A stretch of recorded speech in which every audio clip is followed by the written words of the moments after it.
the laugh that never dies.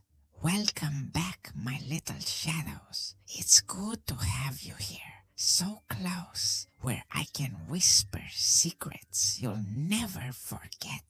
This story begins in a town that had forgotten how to smile, not because they were sad, but because laughter was a dangerous thing there, something forbidden. The streets were always empty by nightfall, and windows were shuttered tight.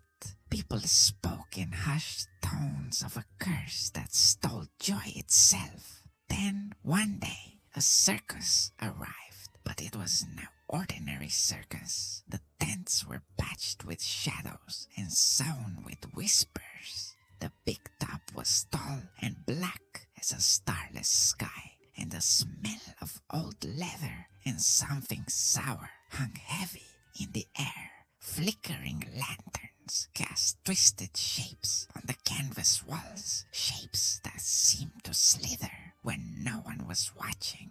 The townsfolk were drawn in like moths to a flame.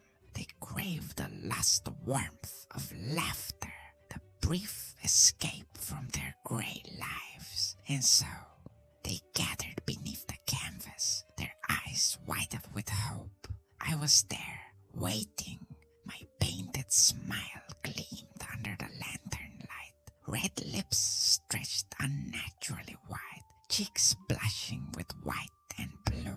I juggled knives and told jokes that curled around the spine like a cold hand. The children giggled, the adults smiled, and for a moment the curse seemed broken. But the laughter, it twisted. It grew sharper, more jagged, as if clawing at the edges of their sanity. The shadows in the tent lengthened and thickened. The music warped into something sinister, a melody that slipped beneath your skin and whispered, "Stay, stay forever." And then they began to disappear. First, a little girl with golden curls vanished from her mother's arms. Then an old man clutching his worn hat slipped into the night without a sound. Chairs sat empty. Toys lay abandoned in the dust. The town was swallowed by silence once more. But beneath that silence, a single laugh echoed. My laugh. One night, a boy named Peter came to the circus alone. He carried a lantern, its light flickering as though scared of what it might reveal.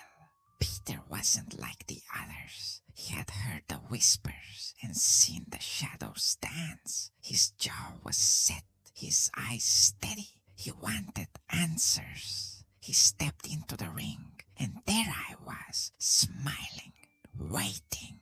"You," he said, voice steady, though his hands trembled. "What are you? Why do you do this?" I leaned closer, my breath cold against his cheek. "I'm the keeper of laughter, the laughter that never dies." Peter's eyes narrowed. "You take their laughter, their souls." I chuckled, a sound like breaking glass. "Oh no, Peter, I don't take. I borrow. Laughter is precious. It needs a place to live, to grow. I give it a home." He took a step back. "You're a monster. Monsters."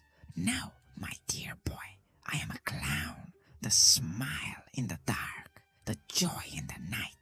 But sometimes, joy can be dangerous." Peter raised his lantern higher, casting long shadows that writhed on the tent walls.